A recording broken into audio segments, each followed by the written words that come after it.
أعوذ بالله من الشيطان الرجيم قال رب اشرح لي صدري ويسر لي أمري واحلل عقدة من লিসানি ইয়াফকাহু কওলি। সম্মানিত দর্শকবৃন্দ, আপনাদের সকলকে জানাই সালামুন আলাইকুম। সমকালীন যুগে ধর্মজীবী মৌলবীদের 10টি ইবলিসি গুণাগুণ আপনাদের জেনে রাখা উচিত। মনে রাখবেন, উলামায়ে হক্কানি যারা, তাদের বিপরীত রয়েছে উলামায়ে ক্রাইম।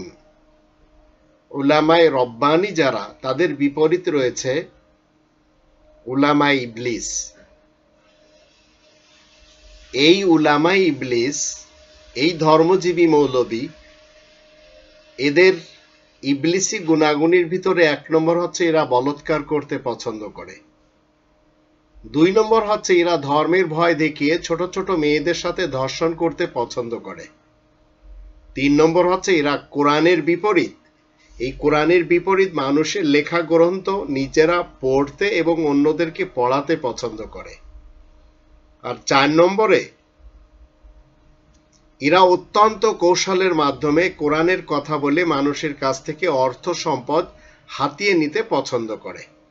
5 নম্বর, এরা ধর্মজীবী করে সারা জীবন মানুষের কাছ থেকে খয়রাত নিয়ে চলতে পছন্দ করে। 6 নম্বর, এরা গোপনে এত বেশি কুকর্ম করে যে এদের কুকর্ম এদের ধর্মশালার ভিতর আবদ্ধ থাকে, যার কারণে অধিক মানুষেরা জানে না। জানলে এদেরকে অবশ্যই জনগণ শাস্তি দিত। 7 নম্বর, এই ধর্মজীবী মৌলবীরা এত বেশি উন্মাদ হয় যে এরা রাসূলে কারীমকে 6 বছরের আয়েশার সাথে বিবাহ দিতেও দ্বিধা করে না, যা এই কোরআনের নিয়মের বিধানের বিপরীত।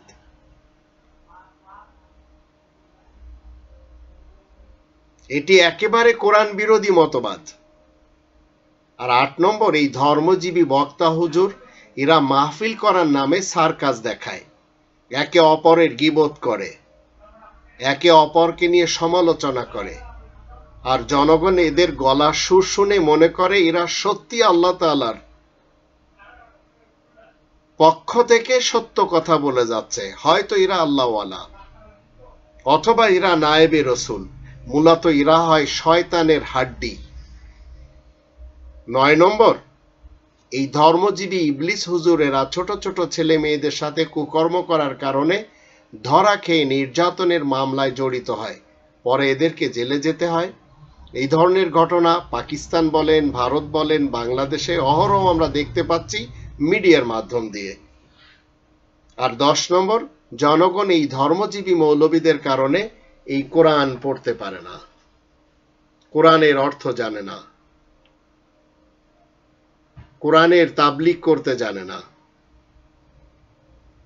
তাই এরা মনে করে জন্ম, মৃত্যু এবং বিয়ের সময় এই মৌলবীদের শরণাপন্ন না হলে তাদের এই কাজগুলি সিদ্ধ হবে না।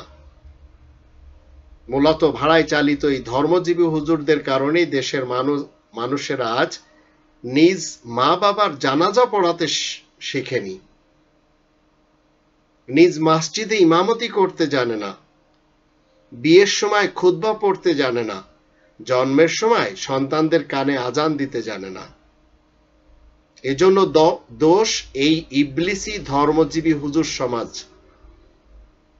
তাই আসুন এদেরকে বয়কট করে আমরা সরাসরি মাতৃভাষায় এই কোরআনকে পড়ে নিজেদের জীবনের যত সমস্যা রয়েছে সেগুলির সমাধান এই কোরআন থেকে নিয়ে নিই। আর নিজেদের জীবন যদি কোরআন মতে চালিয়ে নিতে পারি, ইনশাআল্লাহ শান্তি পাবো এই কালে এবং পরকালেও কোনো সমস্যা হবে না। আল্লাহ আমাদের সবারই সহায় হন। আপনারা জানেন, বাংলাদেশি সেবা পার্টি এই দেশে রব্বানিতন্ত্র কায়েম করতে চায়। এই রব্বানিতন্ত্র, এরা গণতন্ত্র, রাজতন্ত্র, সমাজতন্ত্র, বঞ্চিত তন্ত্র, ফ্যামিলিতন্ত্র পছন্দই করে না। আর রব্বানিতন্ত্র থাকলে প্রত্যেকটি মানুষ যারা মুসলিম তারা সবাই কোরআনের জ্ঞানী হবে ইনশাআল্লাহ।